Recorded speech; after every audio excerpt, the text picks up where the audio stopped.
بسم اللہ الرحمن الرحیم۔ السلام علیکم، میں ہوں محمد تحسین عباسی اور آپ دیکھ رہے ہیں میرا یوٹیوب چینل۔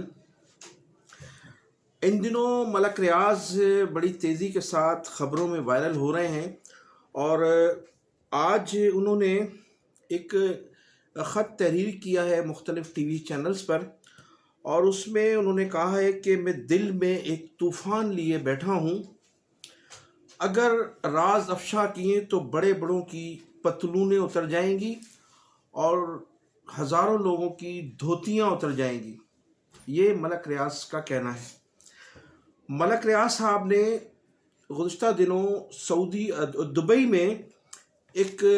پروجیکٹ شروع کیا ہے وہاں کے مقامی تاجروں کے ساتھ مل کر۔ اس پر ہماری نیب نے، جو نیشنل احتساب بیورو ہے، اس نے ایک خبر شائع کی ہے تمام اخبارات میں، تمام ٹی وی چینلز پر، اور تمام ان پاکستانیوں کو متنبہ کیا ہے کہ جو شخص بھی ملک ریاض کے اس پروجیکٹ پر میں انویسٹمنٹ کرے گا تو وہ منی لانڈرنگ سمجھا جائے گا۔ اس کے بعد ملک ریاض صاحب کا یہ تھریٹ آیا ہے آج، اور انہوں نے اپنا جو خط تحریر کیا ہے اس میں بہت سی باتیں انہوں نے ضرور کہی ہیں، لیکن انہوں نے راز افشا نہیں کیے جو ان کو کرنے چاہیے تھے۔ ان کو چاہیے کہ وہ تمام راز افشا کریں اور بتائیں پوری قوم کو کہ کون لوگ تھے، کس نے کس مد میں ان سے پلاٹ حاصل کیے ہیں، اور کن لوگوں نے ان سے نقدی رقم حاصل کی ہے۔ اس میں مبینہ طور پر کہا جاتا ہے کہ ہمارے ریٹائرڈ جنرل بھی اس میں شامل رہے ہیں، سیاستدانوں کی بھی ایک بڑی تعداد ہے، اور پھر میڈیا کے لوگوں کی بھی ایک بہت بڑی تعداد ہے جو ملک ریاض صاحب کے حمام میں ننگے تھے۔ تو ان کا یہ کہنا ہے کہ اگر میں نے راز افشا کیے تو بہت سے لوگوں کی پینٹیں اتر جائیں گی اور بہت سے لوگوں کی دھوتیاں اتر جائیں گی۔ انہوں نے کئی مرتبہ اپنے اس خط میں کئی مرتبہ اس کا ذکر کیا ہے۔ ملک ریاض صاحب پاکستان کی جو کنسٹرکشن کمپنی کے سب سے بڑے یہ سمجھے کہ تاجر بھی تھے، بلڈر بھی تھے، اور کنسٹرکشن انڈسٹری میں جتنی انہوں نے ترقی کی شاید کسی نے کی ہوگی۔ اور وہ برملا اپنے ٹی وی چینلز پر کہا کرتے تھے کہ وہ اپنی فائلوں کو پہیے لگاتے ہیں، اور پہیے لگاتے ہیں نوٹوں کے ذریعے۔ عموماً انہوں نے بہت سے ٹی وی چینلز پر اس کا اظہار بھی کیا ہے۔ ملک ریاض صاحب کی جو 190 ملین پاؤنڈ کا جو کیس تھا، جس میں عمران خان صاحب کو 14 سال سزا ہوئی ہے اور ان کی اہلیہ کو 7 سال غالباً سزا ہوئی ہے، تو وہ جو کیس تھا، وہ جو مقدمہ تھا، وہ اس کا تعلق ہے کراچی سے، اور کراچی میں بحریہ ٹاؤن جو بنایا گیا، اس کے وہ رقم تھی جو برطانیہ میں تھی، برطانیہ کے سے پاکستان میں اس کو منتقل کی گئی وہاں کی حکومت کی جانب سے، اور پھر وہ 190 ملین پاؤنڈ جو تھے وہ ایکچول تو وہ سندھ حکومت کے کھاتے میں جانے چاہیے تھے، لیکن اس وقت عمران خان صاحب نے اس پیسے سے القادر ٹرسٹ قائم کیا اور ایک یونیورسٹی قائم کی، جس کے بعد اس مقدمے میں عمران خان صاحب کو سزا ہوئی، جس کی تفصیلات میں سمجھتا ہوں کہ کافی مرتبہ لوگوں نے دیکھی بھی ہے، سنی بھی ہے۔ تو اس کی تفصیل میں جانے کے بجائے میں آپ سے اس پر ذکر کروں گا کہ ملک ریاض صاحب جو ہیں وہ اس کرپشن میں تنہا ملوث نہیں ہیں، اور سندھ میں جو بحریہ ٹاؤن تعمیر کیا گیا، جس میں ہزاروں ایکڑ بلکہ لاکھوں ایکڑ زمین بزور طاقت لوگوں سے وصول کی گئی، اور سرکاری اور غیر سرکاری زمینوں پہ قبضے کیے گئے، اس وقت کی حکومت پوری طرح سے ملک ریاض اور اس کی ٹیم کو فیسلیٹیٹ کر رہی تھی۔ بلکہ ناظرین، آپ کو یہ بھی بتاتا چلوں کہ ڈسٹرکٹ ملیر، ڈسٹرکٹ ساؤتھ میں تمام وہ افسران جن کا تعلق کنسٹرکشن کے شعبے سے تھا، یا ایڈمنسٹریٹر جو پوسٹیں تھیں، وہ ملک ریاض صاحب ان کی پوسٹنگ کرایا کرتے تھے، اور ان کی این او سی کے بغیر کسی افسر کو نہیں لگایا جاتا تھا۔ تو یہ کراچی کا جو ضلع تھا ملیر، اور پھر اس کے بعد جامشوروں میں تمام deputy commissioner, S S P صاحبان، تپے دار، مختیار کار، اسسٹنٹ کمشنر اور جتنے بھی مختار کار تھے وہ سب ملک ریاض صاحب کی NOC کے بعد لگائے جاتے تھے، اور حکومت رہی گزشتہ 16 سالوں سے پاکستان پیپلز پارٹی کی۔ تو پیپلز پارٹی کے لوگوں نے بھی اس بہتی گنگا میں ہاتھ دھوئے، جن میں آصف علی زرداری از خود شامل حال رہے۔ آصف علی زرداری صاحب کو بلاول ہاؤس لاہور میں بنا کر دیا گیا، اور کراچی میں بھی ایک بلاول ہاؤس زیر تعمیر ہے۔ اس کے علاوہ آپ نے دیکھا کہ بلاول بھٹو زرداری صاحب ہوں یا آصف علی زرداری صاحب ہوں، جب بھی انہیں بیرونی ملک کا دورہ کرنا پڑتا تھا، یا دبئی جانا ہے یا دنیا کے کسی بھی ملک میں جانا ہوتا تھا، تو وہ ملک ریاض صاحب کا وہ ذاتی طیارہ استعمال کرتے رہے ہیں۔ اور پھر ملک ریاض صاحب جو تھے، برملا حکومتوں پہ، سندھ حکومت پہ ان کا بڑی انٹرفیئر تھی۔ تمام افسران اور تمام وزراء جو تھے ان کے پاس ڈیوٹیاں دیا کرتے تھے، خاص طور پر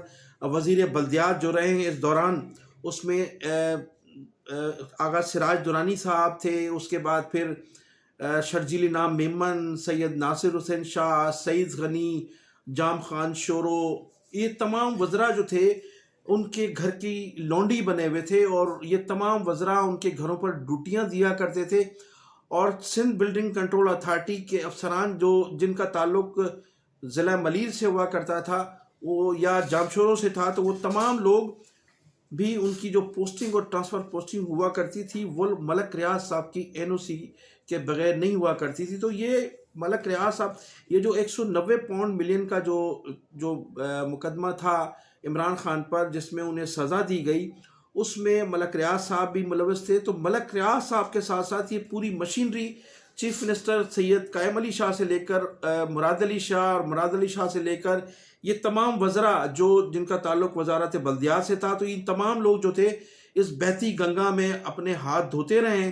اور اس کرپشن میں پوری طرح سے ان کے ساتھ ملوث تھے۔ ملک ریاض صاحب کے پاس یہ تمام پروف بھی موجود ہیں، اور ان کے پاس یہ راز بھی موجود ہیں کہ انہوں نے اس سلسلے میں کراچی میں کن کن لوگوں کو نوازا،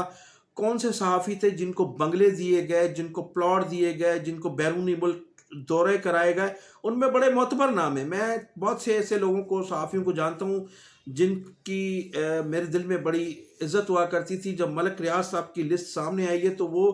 تمام راز کھل گئے کہ کون کتنے پانی میں ہے۔ تو تمام ایسے معتبر نام بھی شامل ہیں جنہوں نے ملک ریاض سے کروڑوں روپے کے مفادات حاصل کیے ہیں، بیرونی ملک کے ٹور کیے ہیں، بنگلے لیے ہیں، فلیٹس لیے ہیں، پلاٹ وہاں حاصل کیے ہیں۔ تو ملک ریاض صاحب کے پاس جنرلوں کی بھی ایسی لسٹ ہے جن لوگوں کو نوازا گیا، ان تمام سیاستدانوں کی بھی لسٹ ہے، ان تمام بیوروکریٹس کی بھی لسٹ ہے۔ تو پوری قوم منتظر ہے ملک ریاض صاحب کے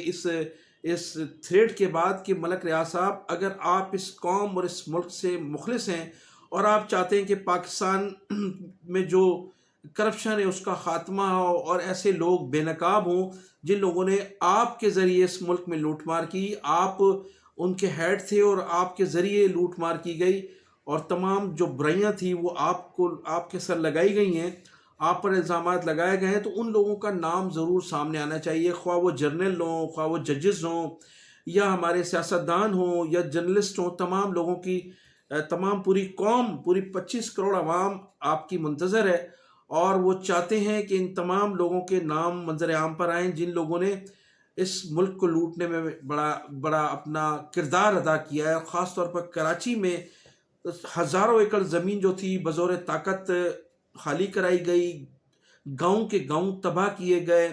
ان کو جو ہے مسمار کیا گیا، سینکڑوں لوگوں کو گرفتار کیا گیا۔ اس میں پوری طرح سے نہ صرف پیپلز پارٹی کی صوبائی حکومت شامل تھی، پہلے وفاقی حکومت شامل تھی، پھر 3 مرتبہ جو چوتھی مرتبہ پیپلز پارٹی کی حکومت ہے وہ بھی شامل ہے۔ اب ہمارے اداروں نے اس پر بین ضرور لگا دیا ہے ملک ریاض صاحب پر،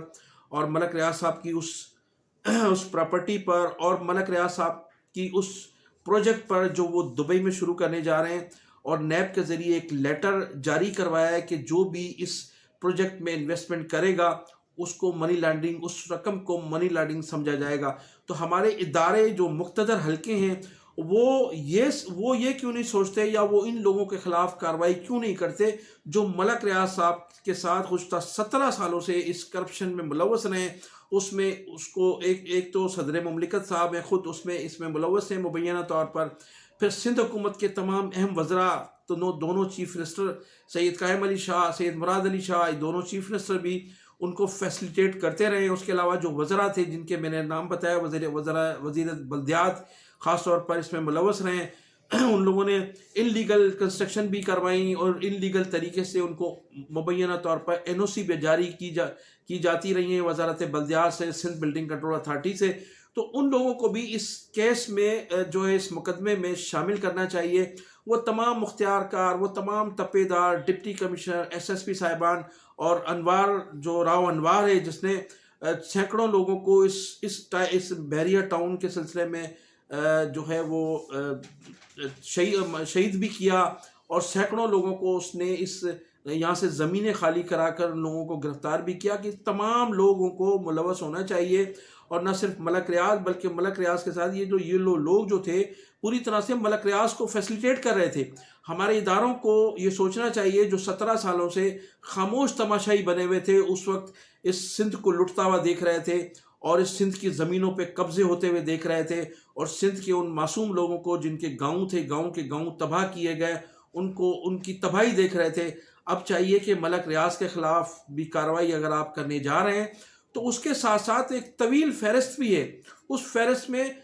صدر مملکت سے لے کر وزرائے اعلیٰ تک اور وزیروں تک اور مشیروں تک اور جو بیوروکریٹس تھے، ڈپٹی کمشنر تھے، یہ سب لوگ ملوث تھے. ان سب لوگوں کو بھی کٹہرے میں لانا چاہیے، ان سب لوگوں کو بھی گرفتار کرنا چاہیے. اگر ایسا نہیں ہوا تو پھر لوگ جو ہیں وہ سوالات کریں گے ہمارے مقتدر حلقوں سے، ہماری موجودہ اسٹیبلشمنٹ سے، کہ اصل ذمہ دار تو یہ لوگ ہیں. ملک ریاض صاحب پیسے کے ذریعے ان کو خریدتے تھے مبینہ طور پر، اور یہ تمام لوگ جو تھے ان کو فیسلیٹیٹ کرتے تھے زمینوں کے سلسلے میں، انتظامی سطح پر، ان کے نقشوں کی منظوری میں، ان کے روڈز رستے بنانے میں. اور پھر ملک ریاض صاحب نے ایک تو یہ کام کیا، پھر دوسرا ملک ریاض صاحب نے اس قدر اس قوم کے ساتھ جھوٹ بولا کہ وہ حیدرآباد میں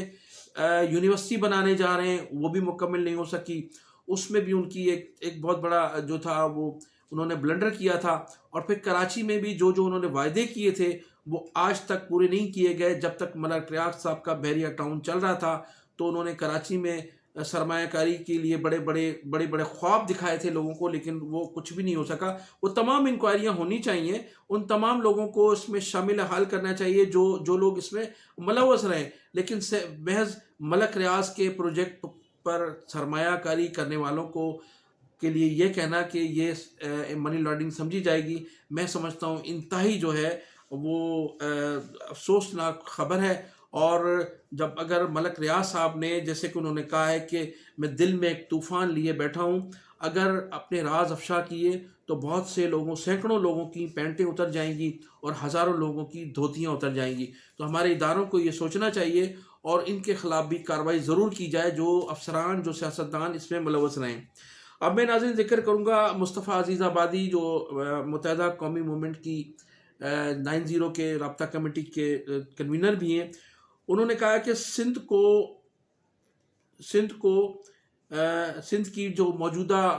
نسل پرست حکومت ہے اس نے تعلیمی اداروں میں خاص طور پر سب سے پہلے تو ٹویٹ کے ذریعے انہوں نے ٹویٹ کیا ہے کہ پہلے تو اسکولوں کو تباہ کیا، اور اب اس پیپلز پارٹی کی نسل پرست حکومت نے یونیورسٹیوں کو بھی اپنا نشانہ بنایا ہے. وہاں جو رشوت سے اور جو بھاری رشوت دے کر ان کو وائس چانسلر تعینات کیا جا رہا ہے. اور اس طرح سے پہلے تو اسکولوں کو تباہ کیا گیا، سندھ کی تعلیم کو تباہ کیا گیا، اور اب یونیورسٹیز کو بھی نشانہ بنایا جا رہا ہے. تو ناظرین اس کے علاوہ آپ کو یہ بھی بتاتا چلوں کہ بانی متحدہ الطاف حسین صاحب کے حوالے سے جو بینروں کا سلسلہ جاری ہے اس میں روز بروز اضافہ ہوتا جا رہا ہے. اور گزشتہ رات ہم نے دیکھا کہ کراچی کے ساتھ ساتھ حیدرآباد کا جو پکا قلعہ ہے جسے حیدرآباد کا 90 بھی کہا جاتا ہے، وہاں بھی بڑے پیمانے پر بانی متحدہ الطاف حسین صاحب کی تصویریں آویزاں کی گئی ہیں. اور وہاں گزشتہ رات ایک ریلی بھی منعقد کی گئی جس میں ہزاروں کی تعداد میں کارکنان موجود تھے جنہوں نے فلک شگاف نعرے لگائے بانی متحدہ الطاف حسین کے حوالے سے، ان پر جو پابندی تھی اس کے حوالے سے بھی ان نعرے لگائے گئے. اور یہ ریلی جو تھی مختلف علاقوں میں گھومتی ہوئی اسی قلعے پر، پکا قلعے پر اختتام پذیر ہوئی، جسے حیدرآباد کا 90 کہا جاتا ہے۔ تو میں انہی الفاظ کے ساتھ آپ سے اجازت چاہوں گا۔ آپ میرے چینل کو سبسکرائب بھی کیجیے گا، کمنٹ سیکشن میں اپنی قیمتی رائے کا اظہار ضرور کیجیے گا۔ پاکستان زندہ باد، پاکستان پائندہ باد۔